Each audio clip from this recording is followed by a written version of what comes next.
Today we are going to be graphing rational functions. So we're going to get information from the equation of the function that will allow us to sketch a graph of it. We're not looking for exact graphs. We're going to be looking for sketches, okay? And I will, when we graph these, I'll tell you the things that I'm looking for if I'm looking at one of your graphs. Okay. Example. We're just going to dive in, do some examples. So I'm going to ask some information here that you fill out. Whatever I ask, of course, you're going to answer. So the first thing that I would do when I'm given a function is if I know I'm going to be graphing eventually, I know I need to factor the numerator and factor the denominator for a rational function. So I'm going to factor the numerator. I'm taking out a 4x. It's going to leave me with an x plus 2 on top.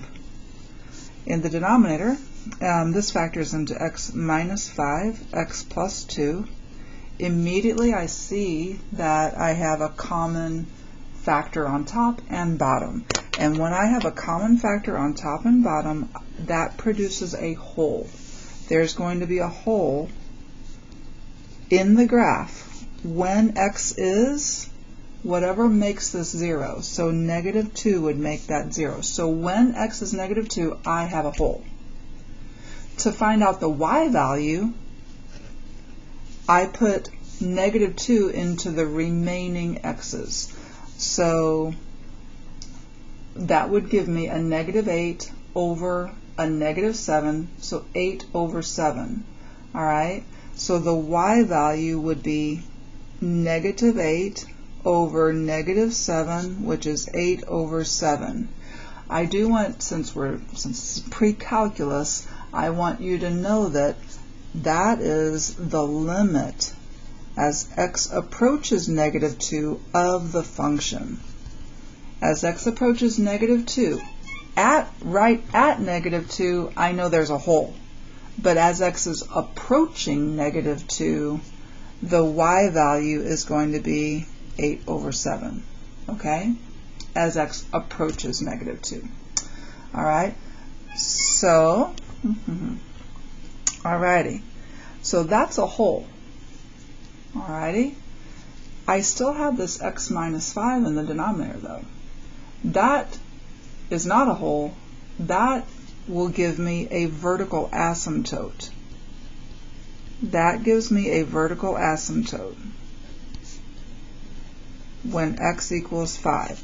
So when x equals 5. So that's a vertical asymptote right at x equals 5. Okay. What happens when the numerator is 0 and the denominator is not 0? Well, that gives me a 0 of the function. So this function has a 0 when x is 0, right? That tells me what the y-intercept is. When x is 0, I have the y-intercept, okay? I'm sorry, the x-intercept too. In this case, it's the x-intercept too. It gives me the x-intercept. Okay, what is the domain? Let's answer these questions. What's the domain? Well, the domain are all the values of x that make this thing real. And the only thing that makes it not exist are when x is 5 and negative 2. So all real numbers except 5 and negative 2. That is one way to write the domain. All real numbers except 5 and negative 2. That's fine to write it like that. You could also do it in interval notation or inequality notation. This is just writing it in English. This is the symbol for real numbers. And it is perfectly acceptable to use that symbol for real numbers. Does f have any holes? Well, yes, we already found the hole. Yes, it does. And the hole is at negative 2 8/7. Okay? In fact, I can go ahead and do that. I have a hole at negative 2 8/7. So on my graph, negative 2 8/7 is slightly over 1, right? So negative 2 and then slightly over 1, I have a hole. So I'm going to go ahead and draw that hole. We'll do that as we go. Does f have any vertical asymptotes? Yes. Vertical asymptote is x equals 5. So yes, x is equal to 5. And I'm going to go ahead and do that as well. So x is equal to 5 will be my vertical asymptote. So over here, 1, 2, 3, 4, 5. I'm going to go ahead and draw that. And I think I'm going to draw it with another color because that's not going to be part of my actual graph. This vertical asymptote is actually not the graph. It's not on the graph. It just makes me know how to draw the graph, right? So I do that, and usually I do that in a light color. This little lime green is good for my vertical asymptotes and all the asymptotes.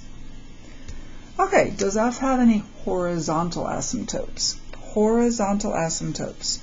Well, horizontal asymptote, and we've already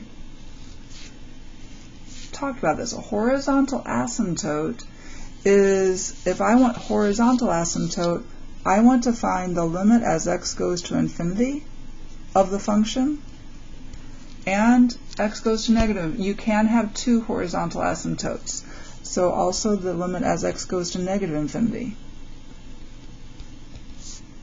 I need to find those. So those will give me my horizontal asymptotes. So let's take a look at that. I'm going to take a look at what happens as x goes to infinity of my function. Okay? And I'm going back. I'm not going to go my factored form. I'm going back to this form, my unfactored, multiplied out form. And let's examine this limit in the way that I would like you to examine the limit. As x is going to infinity, the 8x does not matter. The 3x does not matter. The 10 does not matter. The only things that matter are these two things right there. So this is the same as the limit as x approaches infinity of 4x squared over x squared. The x squareds reduce out, and we're left with 4. That tells me I have a horizontal asymptote at y equals 4. Would it be any different if x was going to negative infinity in this case? Sometimes it is, but in most cases it won't matter. So again, doesn't matter, doesn't matter, doesn't matter. These completely reduce out. This is equal to 4. So the only horizontal asymptote is y is equal to 4. Okay? Now I will tell you that usually this is a very quick thing. The function that we were given looks like this: 4x squared plus 8x over x squared minus 3x minus 10. If I'm just asked for the horizontal asymptotes, I know I can do this limit in my head. I'm letting what happens when x goes to infinity. So in my head, I'm ignoring everything but these two. The x's completely cancel out, and I know that my asymptote is y equals 4. Okay, so you do not have to write this whole limit process. You should be able to just look at the function and write the horizontal asymptote. Okay, so y is equal to 4. Let's go graph it. Y is equal to 4. So 1, 2, 3, 4. We're up here. I'm going to do it with this lime green again, so that it fades into the background, and I only use it to draw where the graph should be.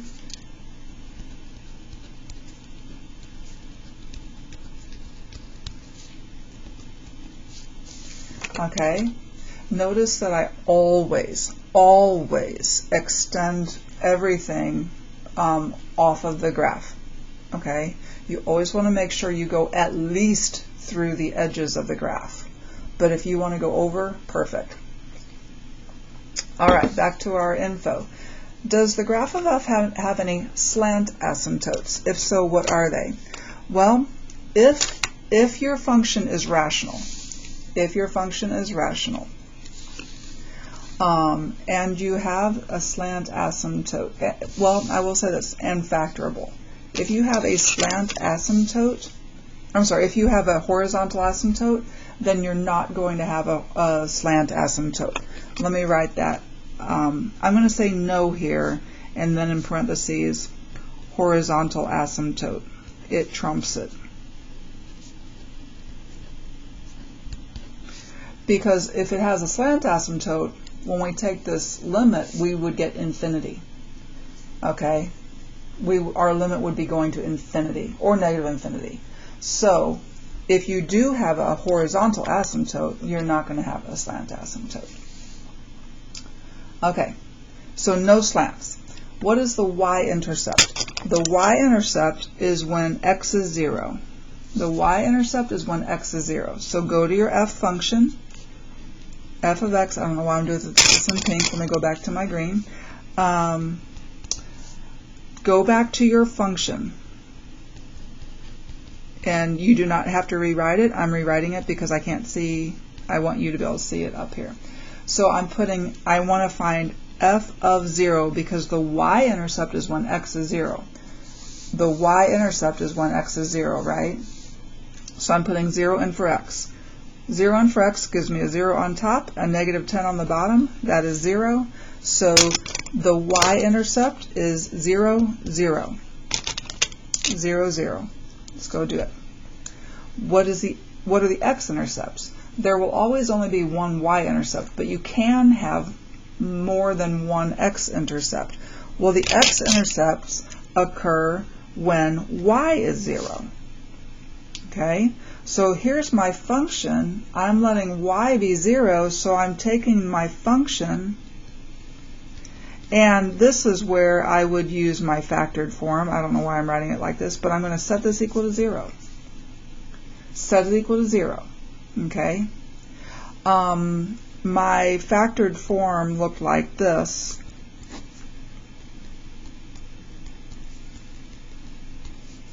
That's my factored form. The whole is not going to be a 0. I can go ahead and remove the whole. What makes this fraction 0? The numerator makes it 0, not the denominator. So the numerator is 0 when x is 0. So once again, we have the only x-intercept is the origin, which we already have written here. Okay? All right. So now we're going to graph this. So let me bring out my pink pen. So I know that this arm, I know the general shape. The general shape of a rational functions graph is either, we have a choice. It's either like this, or like this, or like that, or like that. Okay, it's one of those. So the fact that I already have something going on here, it tells me I know what this leg is doing. It's doing something like this. So I'm just going to sketch. We're just sketching. So I'm going to sketch a smooth curve going through here. Make sure you don't go through your hole. Leave your hole a hole. Okay? And then get asymptotic. Get asymptotic as you do that. Now we have a choice. Either here or here. We need to know which it is. So let's plug in a value. I want to plug in an x value somewhere on this side of 5, right? I'm just going to plug in x is equal to 6. If I plug in x is equal to 6, and I'm going into my factored form, so I'm finding f of 6. So here's my factored form right here. F of 6 is going to be 24 over 1. 24 over 1, which is 24. So f of 6 is up here at 24. So now I know where my leg is. It's up here in this corner. It's not in this corner. It's in this corner. So honestly, I'm just going to have you just sketch it in the right location. I don't care exactly the points. Notice I'm not making any more points. I'm just giving the general location of that arm. And there's nothing wrong with that. Just give me the general location. Okay. Let's see if we can go through this one a little bit more quickly. Okay. All right. So we've got, let's factor. So I have 2 times x plus 2.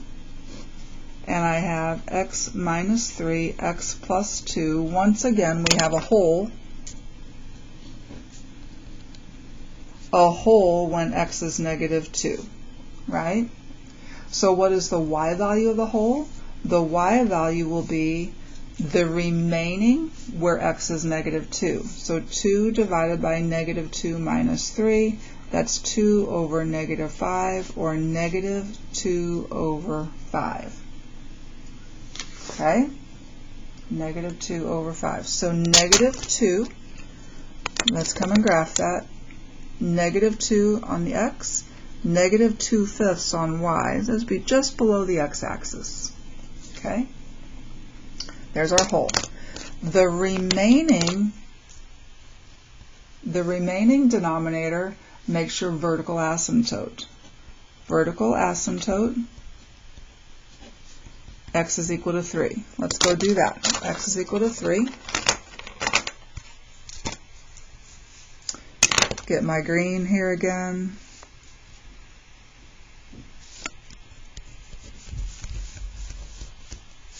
Little dashed line. Okay. The domain is all real numbers except 3 and negative 2. 3 and negative 2.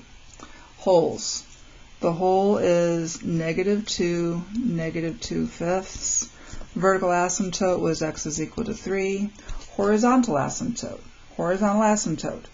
I'm looking at my original function, not factored version. I'm letting x go to infinity. X is going to infinity. As x goes to infinity, the 4 won't matter, this won't matter. Only your highest degree terms matter. How do they reduce? X, there's going to be an x on the bottom. No x on top, x on the bottom. Let that x go to infinity. The whole thing goes to 0. So horizontal asymptote is y equals 0. No slant asymptote then. Y-intercept is when x is 0. So I'm finding h of 0. Put 0 in for x. I like to go back to this form again, but I could do factor. Go back to this form. When x is 0, we have 4 over negative 6, which is negative 2/3. So the y-intercept is negative 2/3. I'm going to come do that. Negative 2/3 is about right there. Oops, I did a hole, but that should be filled in. Okay. X-intercept. X-intercept is when y is 0. So when y is 0, I go back to my factored form, ignoring my whole. Factored form, ignore your whole, set that equal to 0. Does any value of x make this 0? No. No value of x makes this 0. So there is no x-intercept. This will never cross the x-axis. I didn't draw my horizontal asymptote at y equals 0. I'm going to go do that real quick.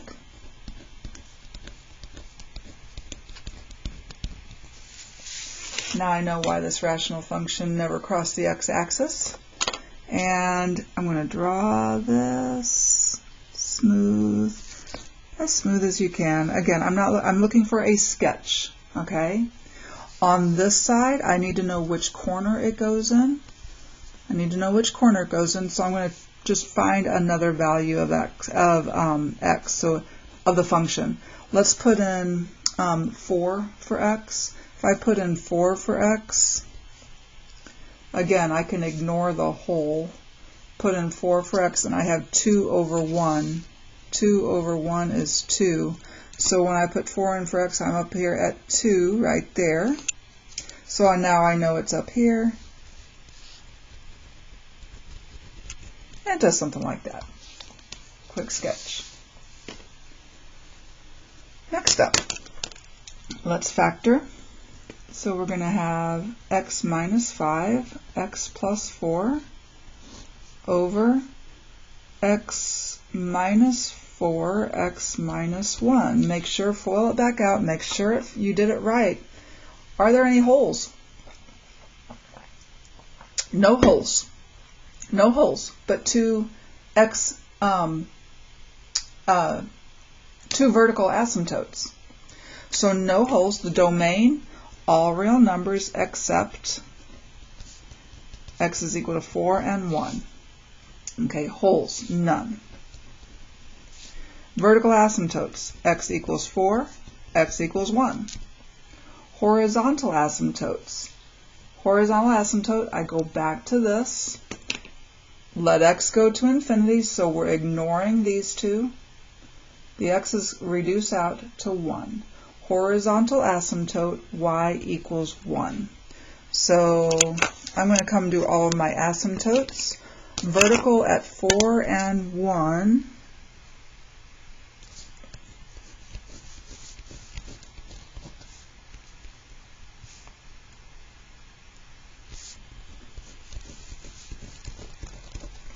Horizontal at 1.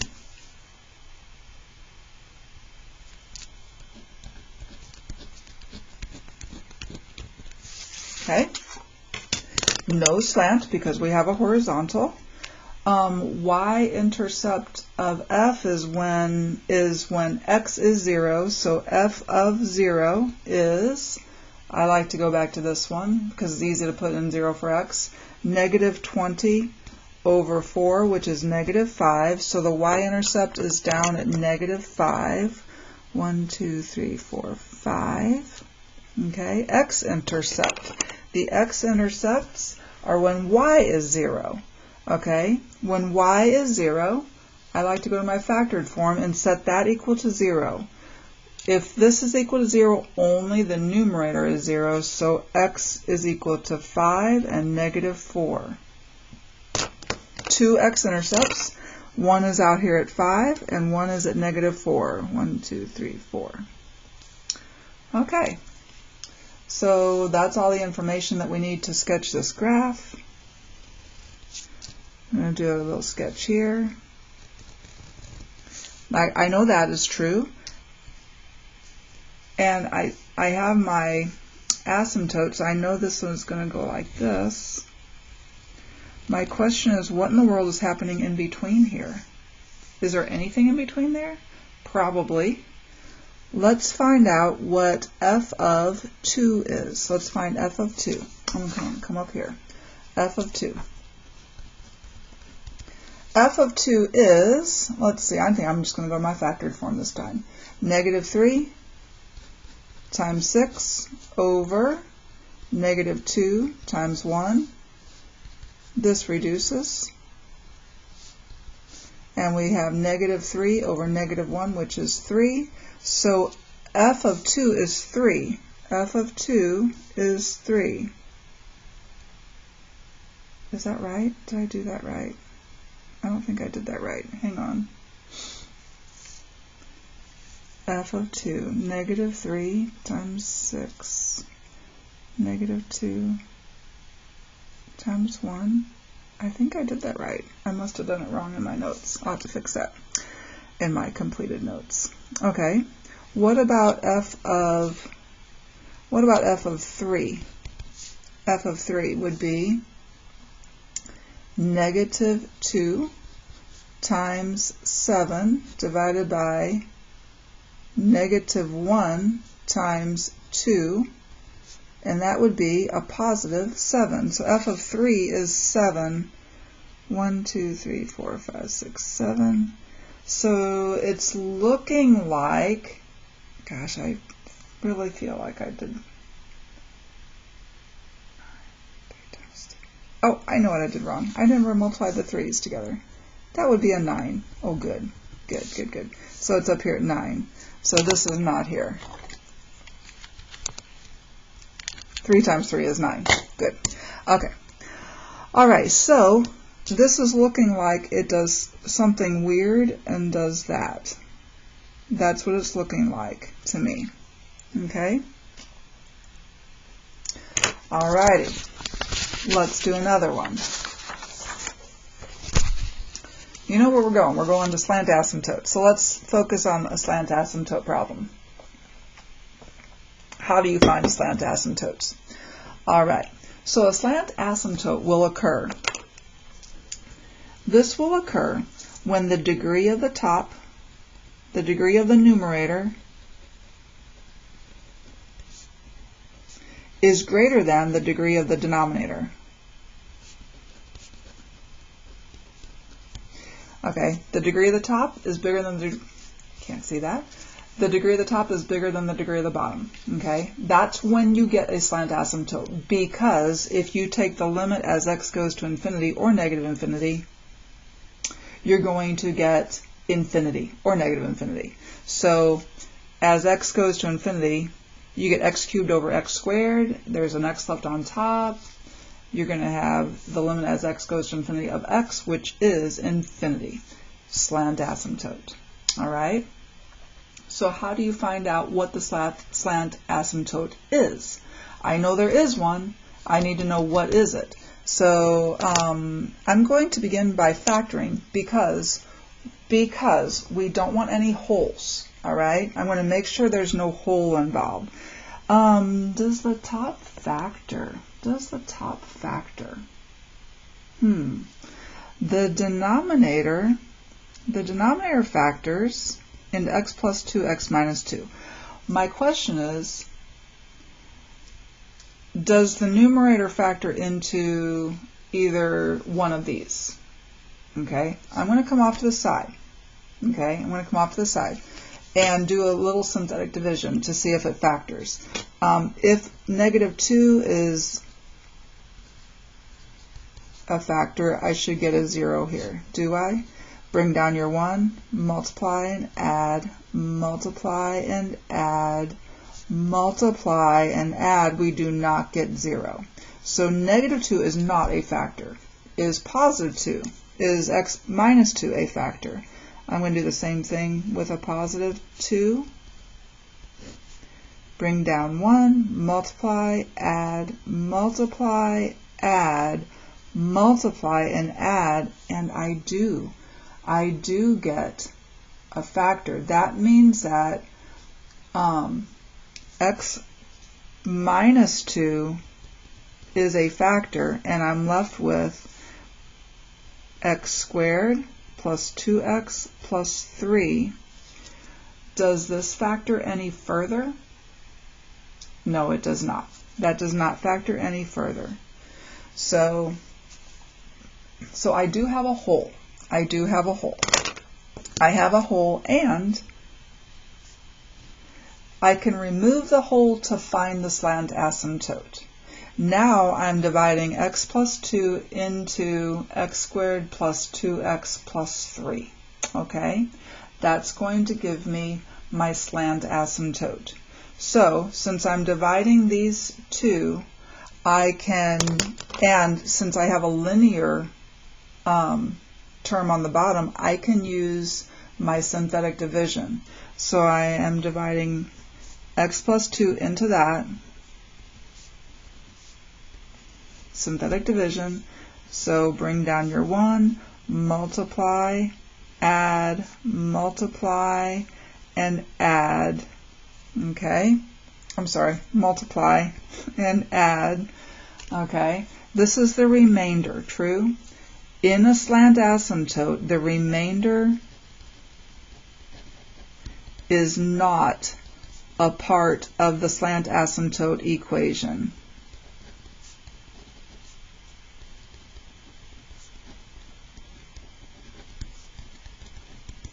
The remainder is not a part of the slant asymptote equation. We're left with y equals 1x plus 0. So this is the equation of the slant asymptote.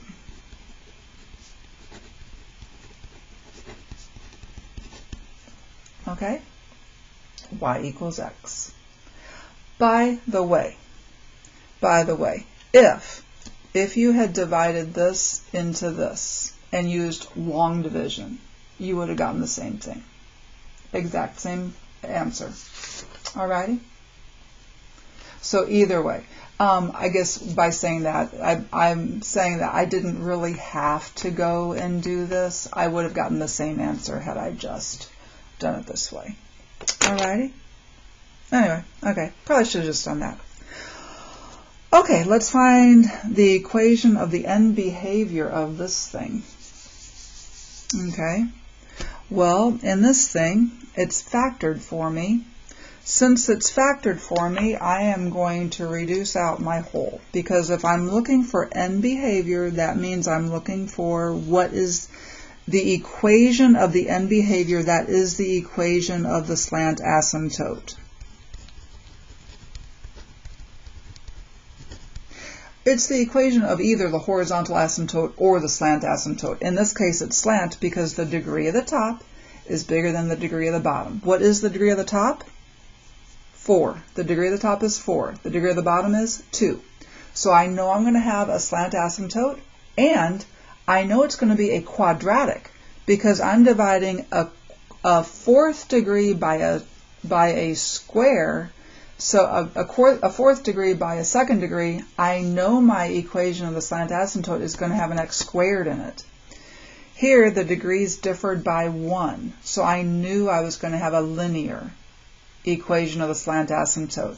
Here, it's going to be a quadratic. Okay? So I am going to make my life easier by taking out that whole, and I'm going to need to multiply this out though. Okay, so k of x, if x is not equal to 3, k of x will be 2x times x squared plus x minus 6 over x plus 2, which is 2x cubed plus 2x squared minus 12x over x plus 2, and now I can divide that. It'll be a little bit quicker to divide. So I'm putting a -2 in my box for synthetic division. 2, 2, -12, and 0 for the constant term that's not written there, right? Okay, bring down your first number, multiply, add, multiply, add, multiply, and add, but we really don't care what that is because that's just the remainder. It is not part of the end behavior equation. So our end behavior, our slant asymptote, will be 2x squared minus 2x minus 8. So in this case, we have a parabola that is our asymptote. Those make for very interesting looking graphs. Okay? You're just getting closer and closer to the parabola as x goes to infinity. All right, let's do an example where we're graphing with this. Okay, so we begin, as we always begin, with factoring. So I'm going to factor, and we have x plus 2, x minus 1 over x plus 1, no whole, but yes, a vertical asymptote at x equals -1. I'm going to go ahead and draw that. X is equal to -1 here.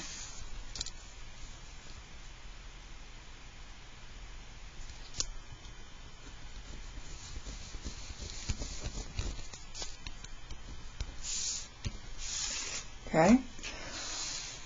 The domain, since they asked us, the domain x cannot be -1. All real numbers except -1. Okay. Horizontal asymptote. Okay, horizontal asymptote. I come back here, I let x go to infinity. As x goes to infinity, these don't matter, so I'm only looking at the x squared over x, which reduces to x, and as x goes to infinity, that goes to infinity. So no horizontal asymptotes because the degree of the top is bigger than the degree of the bottom. Okay, but we will have a slant asymptote, so let's find it. So I'm dividing x plus 1 into x squared plus x minus 2. I can use synthetic again. 1, 1, -2. Remember, you can use synthetic if the degree of the bottom is 1. Bring down, multiply, add, multiply, add. The remainder does not matter. Our equation will be y is equal to x plus 0, or y is equal to x. I can come and draw that. It goes through the origin with a slope of 1, right? So we're going from this all the way down to here. There's my slant asymptote. Beautiful. Okay. Y-intercept. Y-intercept is when x is 0, so we're finding g of 0.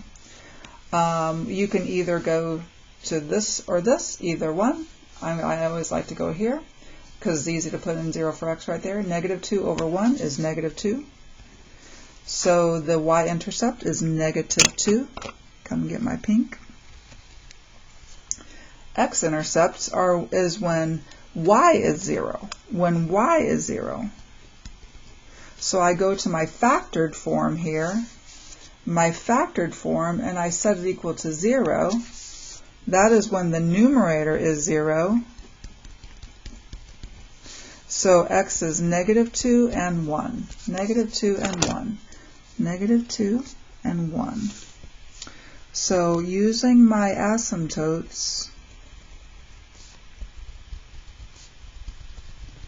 I can get a nice sketch of this graph like that. I know this arm is here, not down here, it's up here, so I can just, I don't need to go find any other points. Whoops.